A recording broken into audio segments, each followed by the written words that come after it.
Herkese merhabalar. Vintage eldiven örüyoruz. Bunun bir eksikliğini ben hissediyormuşum. O kadar hoşuma gitti ki gördüğüm an itibariyle böyle bir eldivenin olmasını ben çok istedim açıkçası. Çok kullanışlı olduğunu düşünüyorum. Özellikle böyle kombin yapmayı sevenler için mutlaka öreceklerini düşünüyorum. Yapımını detaylarıyla sizlere anlattım. Olabildiğince net anlattığımı düşünüyorum. Kolaylıkla öreceksiniz. Adım adım takip etmeniz yeterli olacak. Şu zaten lastik kısmını yapmak oldukça basit. Bunu yaptıktan sonra da modelin kurulumu daha da basit aslında.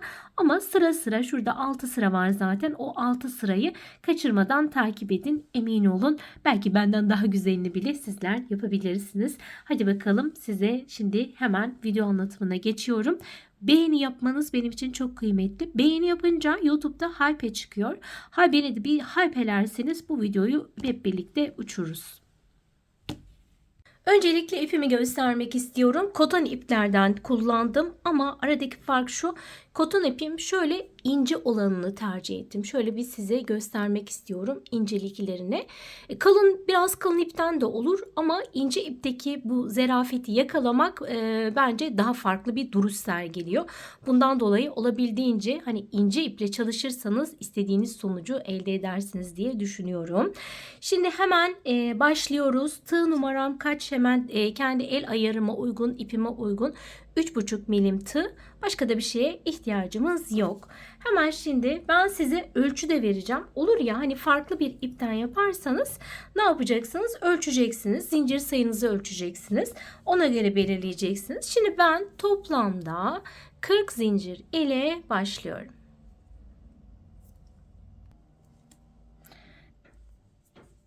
Evet, şöyle hemen bir kilit yapıyorum. Bunu saymıyorum. Üzerine 1, 2, 3, 4, 5, 6, 7, 8, 9, 10. Zincirlerimi ne sıkı çektim ne gevşek. 11, 12, 13, 14, 15, 16, 17, 18, 19, 20, 21, 22, 23, 24, 25, 26, 27, 28, 29, 40 ve 41. 41 tane zincirimi çektim. Şimdi benim zincirim kaç santim? Onu ölçmek istiyorum size.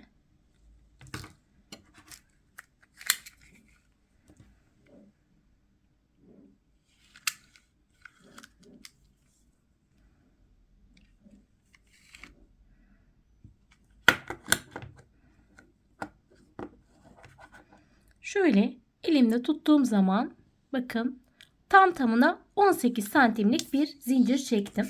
Siz de farklı bir ip kullanacağınız için doğal olarak 18 santimlik bir şey normal el için kendi elime göre ayarladım çünkü yeterli oluyor. 18 santim zincirimizi hazırlıyoruz.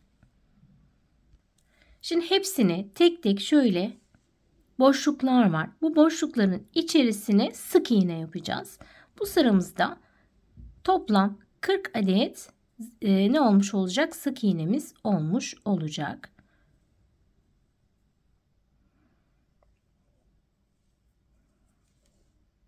Şu şekilde sıra sonuna kadar geliyorum. Toplamda 40 adet sık iğnelerimi ilk sıramda tamamladım. Şimdi ne yapıyorum? Her başa geldiğimde bir zincir çekiyorum ve örgümü çeviriyorum. Şimdi benim çalışma noktalarım yine sık iğne yapacağız ama batma noktalarım farklı. Şu şekilde tuttuğunuz zaman tam dik, şöyle ortada V'ler var. Bunlara başak da deniyor. Hemen tam dibinden bu V'lerin ortasına batıyorum. Bakın şöyle battım. İlmek çıkardım ve ipimi aldım. Sık iğne yaptım. Hepsine bakın şöyle tek tek sık iğnelerimi yapıyorum. Batma noktasını tekrar göstermek istiyorum. Şu nokta. Ortası bakın şöyle.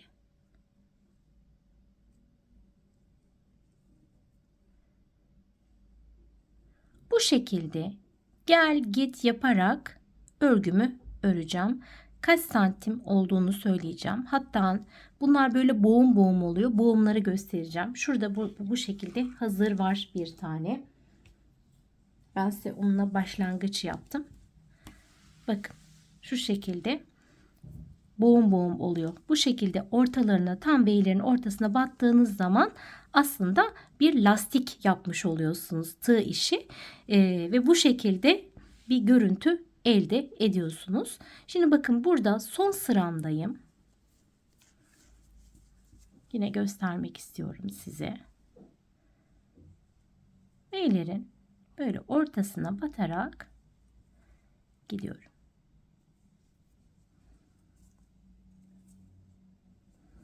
Yapımı oldukça kolay.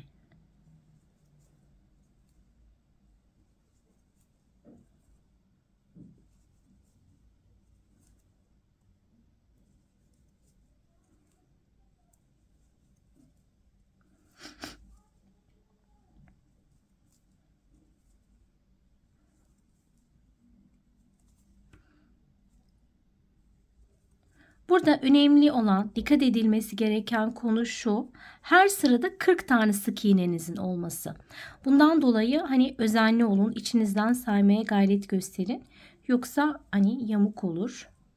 Şimdi bakın, bir ayrıntı daha göstereceğim size. Bakın, şurada var ama en sondaki gözükmüyor. Böyle içe gömülü gibi. Şöyle çevirdiğiniz zaman diyorsunuz ki burada da bir tane var. Bunu atlamayın sonlarda. Bir de bir zincir çektikten sonra bakın, hemen dibine batıyorum. Hemen dibine. Bunlara dikkat ederseniz hiçbir şekilde sayılarda eksiğiniz olmaz. Şimdi ben kaç santim örmüşüm onu hemen size göstereyim. Hemen boyuna bakalım. Boyu 16 santim. Tam 16 santim ben boyunu ördüm. Enini zaten biliyorsunuz. Şimdi biz bunu burada ne yapacağız? Şu şekilde birleştireceğiz. Ama şuradaki boğum sayımı da size söyleyeyim. 1, 2, 3, 4, 5, 6, 7, 8, 9, 10, 12, 13, 14, 15, 16, 17, 18, 19, 20, 21, 22 tane tam yapmışım. Ve artık ne yapacağız? Birleştirmeye geçeceğiz. Şu şekilde 2 kat olarak ben tığ ile birleştireceğim. Ama siz dilerseniz tabii ki iğne ile de dikebilirsiniz. Ama bana tığla daha kolay geldi. Onu göstermek istiyorum şimdi size. Evet, şimdi hemen birleştirmeye başlıyoruz. Şu şekilde bakın, ikiye katladım. Benim burada birleştirme yapacağım nokta son 13 tane sık iğne kalana kadar ne yapıyorum? Birleştiriyorum. Onu hemen şimdi saymak istiyorum. 1, 2, 3, 4, 5, 6, 7, 8, 9, 10, 11, 12 ve 13. Buradan da tam karşısı 13. Şöyle bu noktaya kadar ne yapacağım? Birleştireceğim.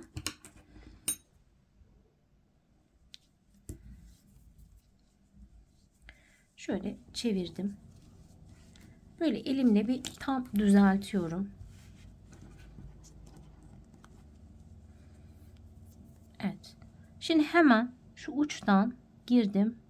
Şurayı şöyle bir bağladım. Şöyle bir elimle de bir sıktım.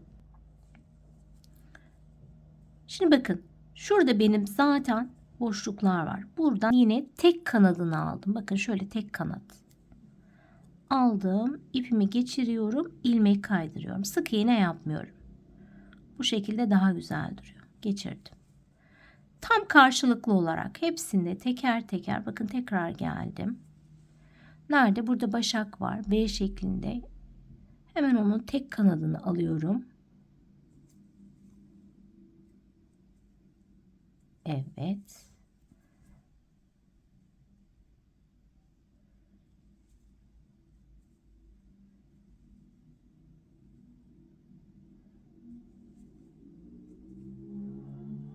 Bu şekilde bakın.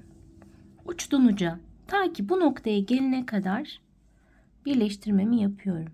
Şöyle tam bakın, B'ler gözüküyor. Şu kanadını alıyorum. Dışta kalan.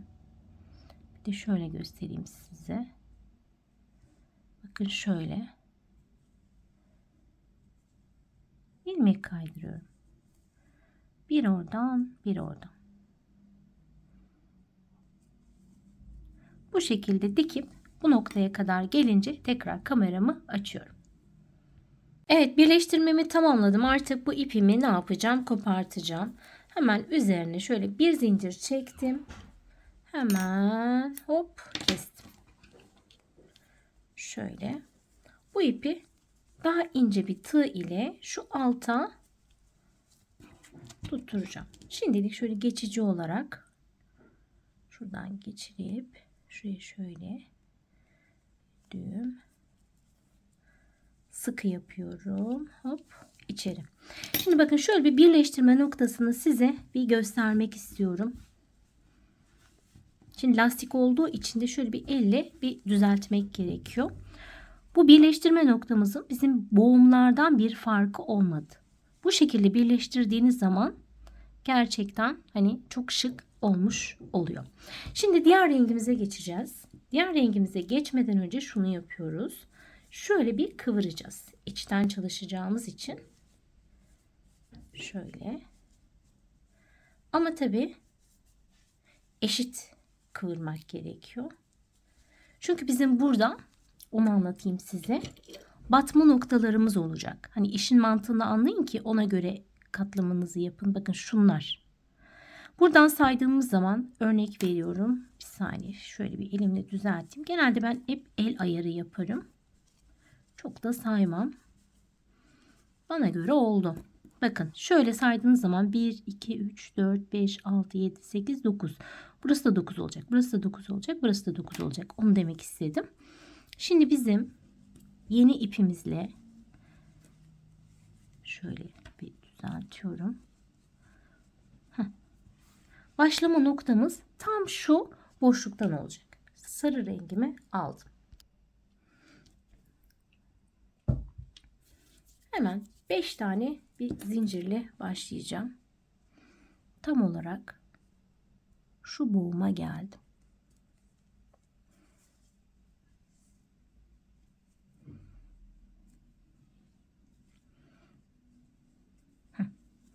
Bir, 2, 3, 4, 5. 5 zincirimi çektim. Hemen şu boğumlarda çalışacağımız için hemen gelen ilk şu, bakın şu şekilde zaten gözüküyor. Batma noktalarımız şunlar.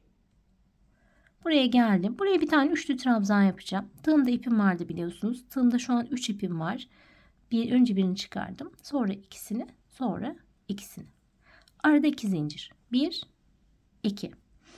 Tekrar hemen bakın şu ikinci boğumdayım. İkinci boğumumda şu hattındayım.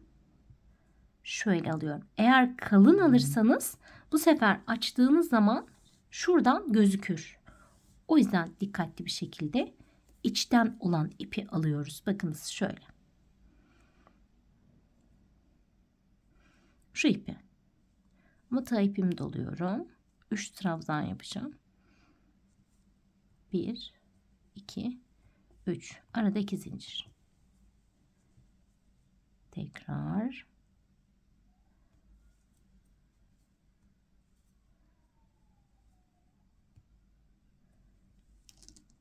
Bir, iki. Tekrar devam ediyorum.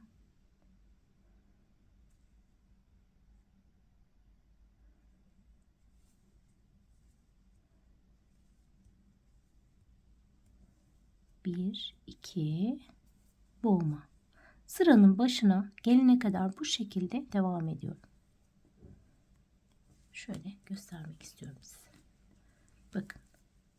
Batma noktalarım böyle. Buraya gelene kadar aynı şekilde hepsini tek tek tepe başlarına batacağım. Üçlü trabzanlarımı öreceğim. Evet, sıranın başına kadar geldim.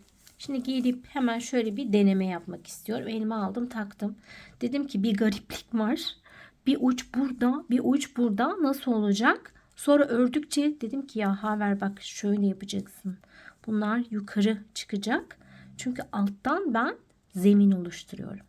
Hani siz de şaşırmayın, çirkin olacak diye sakın düşünmeyin. Çok güzel olacak. Sonuç gerçekten çok iyi oluyor.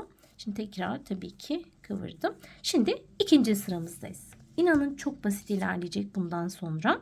Şimdi ne yapıyoruz? Hemen bakın.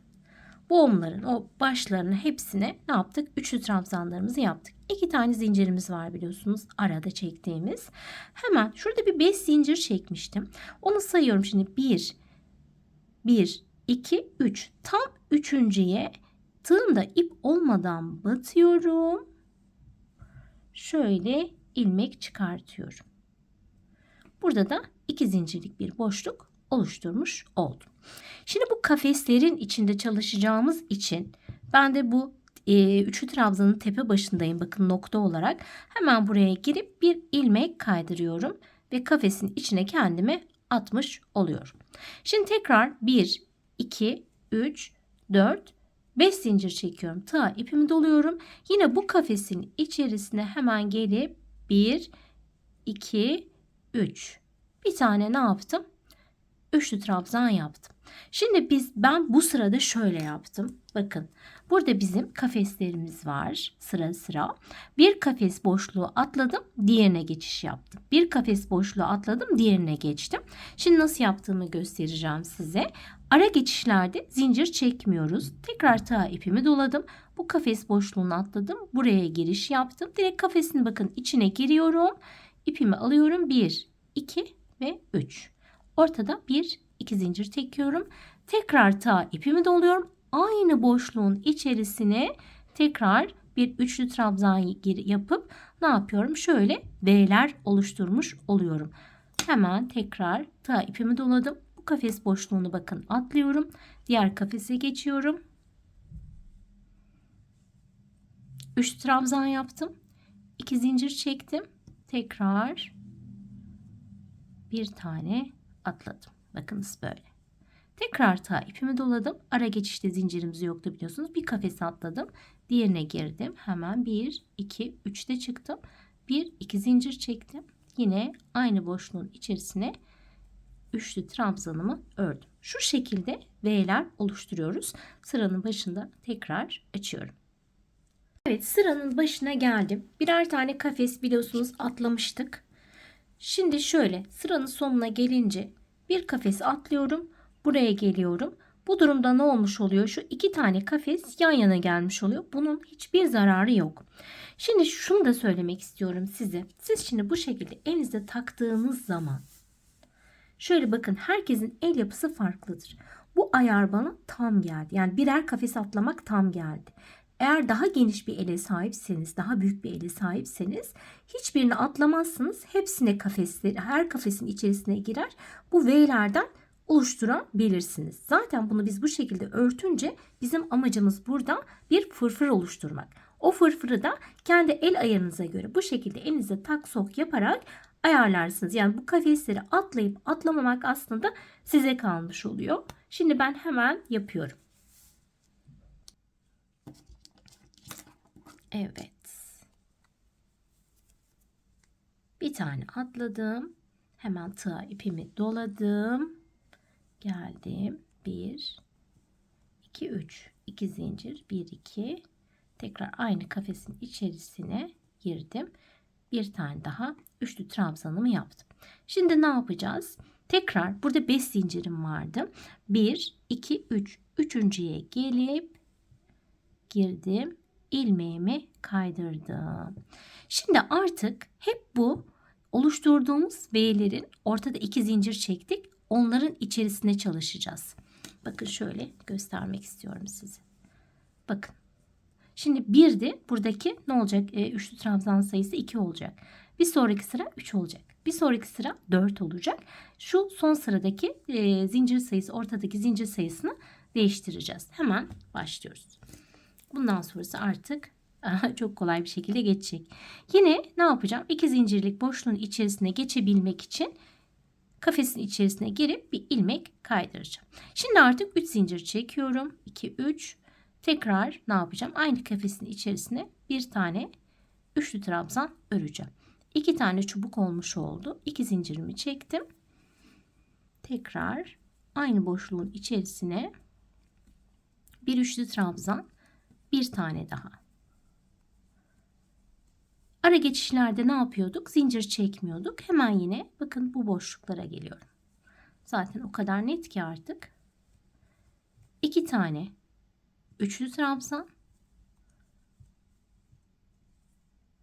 2 zincir, aynı kafesin içine bir iki tane daha.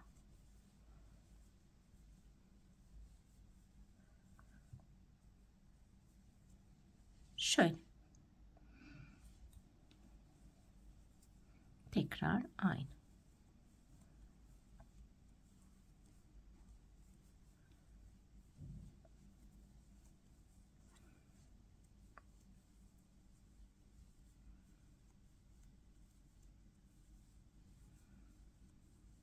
Evet, bu şekilde sıranın sonuna kadar geliyorum.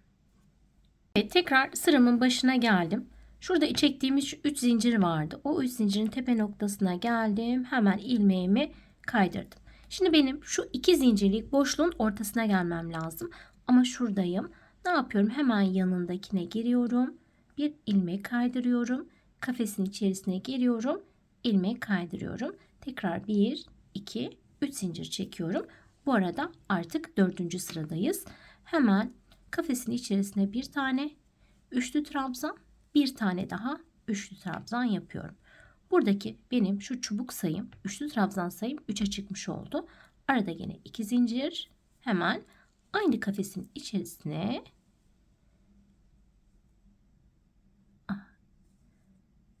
şöyle takıldı. 1, 2, 3, bir tane, ikinci, bir tane daha. Bakın. Şunları yapıyoruz. Bu şekilde 3 3 ortada 2 zincir. Ta ipimi doladım. Tekrar hep 2 zincir boşlukların için, artık onu söylemem herhalde gerek yok.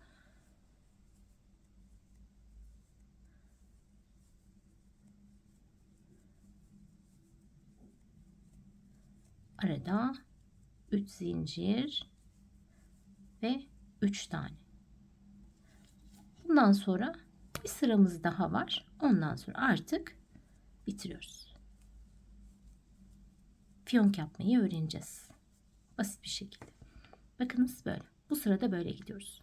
Ve tekrar sıramın sonuna geldim. Şöyle bir size göstermek istiyorum.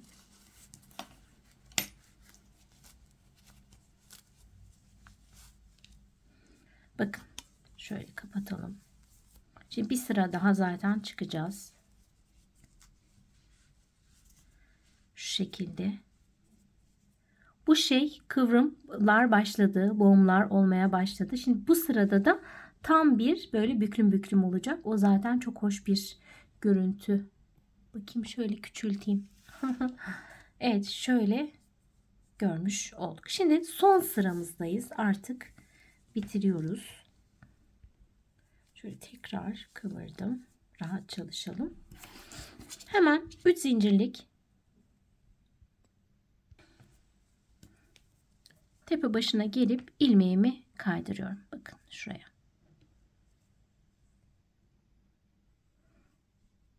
Tekrar kafesin içine geçmem gerekiyor. Ama ilmek çıktı. Hemen tekrar aldım. Evet.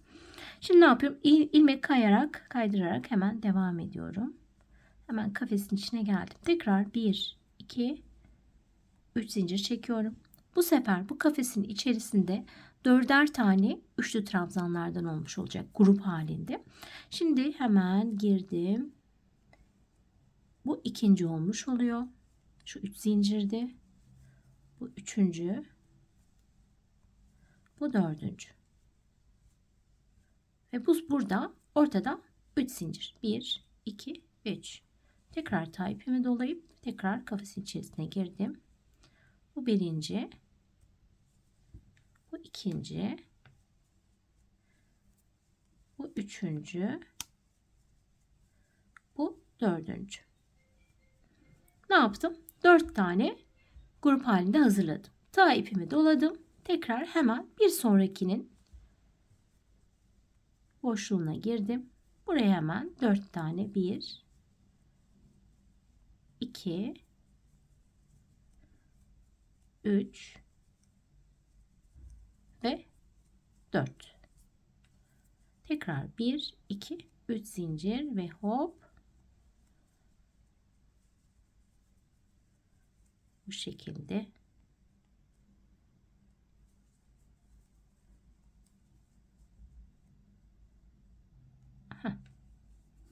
Bu şekilde gruplarımızı hazırlıyoruz ve artık sıramızı bitireceğiz. Sıranın sonunda tekrar kameramı açıyorum.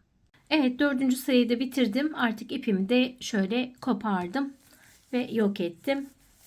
Şimdi şöyle bir size bir tık küçültelim. Göstermek istiyorum.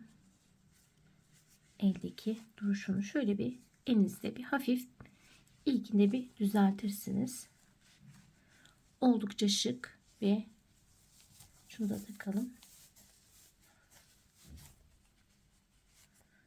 Bu fiyonklu, bu fiyonksuz. Evet, bir tane şimdi hemen fiyonk yapalım istiyorum.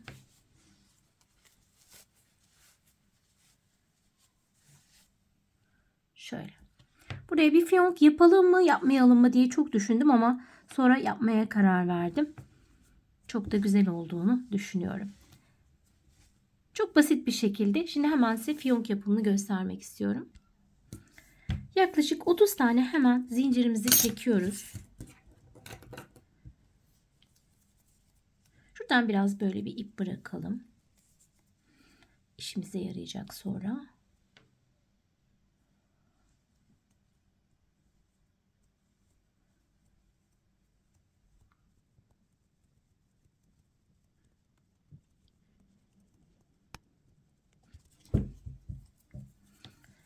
Evet, şimdi zincirlerimizin yönü bu yönde. Hepsinin içerisine birer tane ilmek kaydırma yapacağız. Şu şekilde. Boşlukların içerisine girip ipimi alıp tığımdaki ipimden geçiriyorum.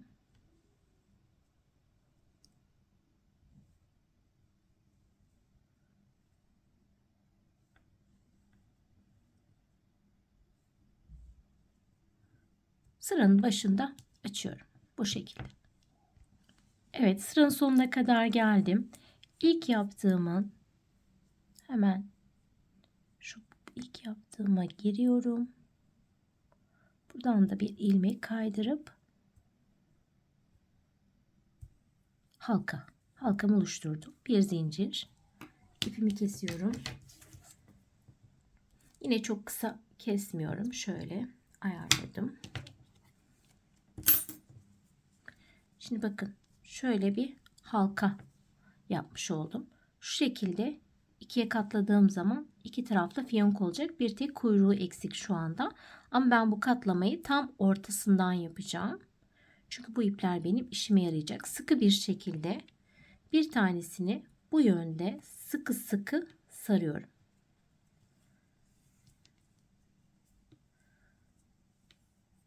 Diğerini de şu yönde.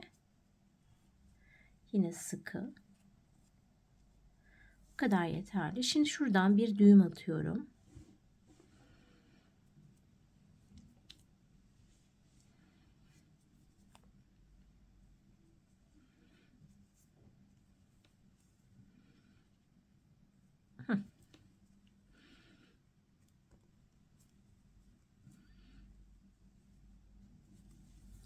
Şöyle. Bakın. Şöyle iki kulaklı bir fiyonk oldu. Şimdi bir de hemen kuyruğunu yapacağım. Onu da hiç söylemeyeceğim size. 15 zincir çektim. Yine aynı şekilde ilmek kaydırdım. Şöyle bir kuyruğum var. Onu da geldim. Şuraya aldım. Şimdi tekrar şu ipi sıkı sıkıya geçiyorum. Şöyle, bunu da bu yönde ve arkadan bağlıyorum.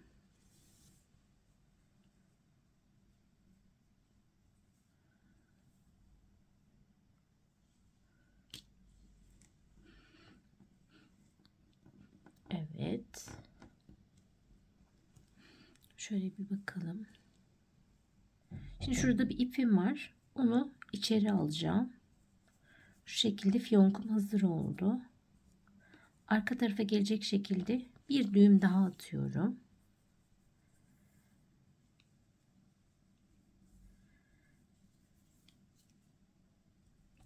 Bayağı Biraz sıkı oldu. Şimdi şu ipimi hemen bir iğne ucuna geçiriyorum. Şöyle bir iğne.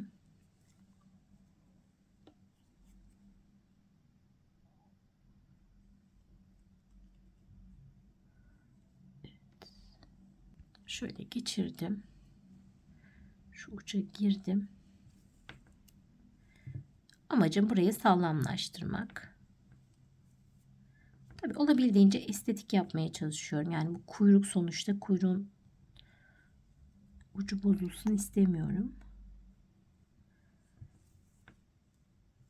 Şöyle.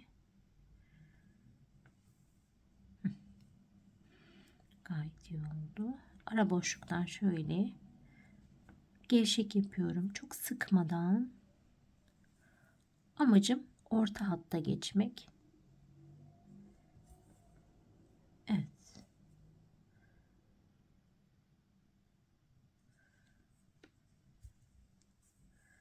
Şöyle arkaya geçip hemen sabitleyeceğim ve ipimi koparacağım.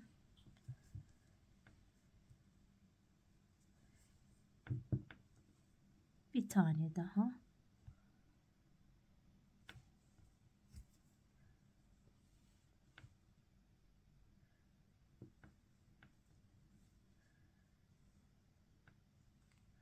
Şöyle. Evet. Attım düğümü. Burası zaten arkaya geliyor. Fiyonkumuz hazır. Sıra geldi dikmeye. Şu arka yönden dikeceğiz zaten. Şöyle.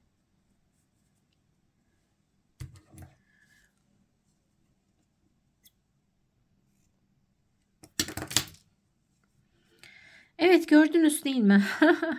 Güzel bir fiyonk yaptığımızı düşünüyorum. Şimdi onu hemen dikiyorum. Evet, bunu buraya normal bir şekilde artık dikeceğim. Ondan sonrası zaten bitmiş oluyor. Umarım beğenmişsinizdir. Sizler için faydalı bir video olmuştur. Bu bittiği için bunu tekrar şöyle bir elime taktım. Son halimiz bu şekilde. Beğenileriniz ve yorumlarınızı lütfen eksik etmeyin. Hype diye bir şey çıktı YouTube'da. Beğeni yaptıktan sonra hype çıkıyor. O hype yaparsanız videonun önü açılmış olur. Ve ben de çok mutlu olmuş olurum. İnşallah herkese sağlıklı günler diliyorum. Açıklama kısmına da sizlere ördüğüm tüm örgüler modellerinde oynatma listesine ekliyorum efendim. Herkese sağlıklı günler dilerim. Hoşça kalın.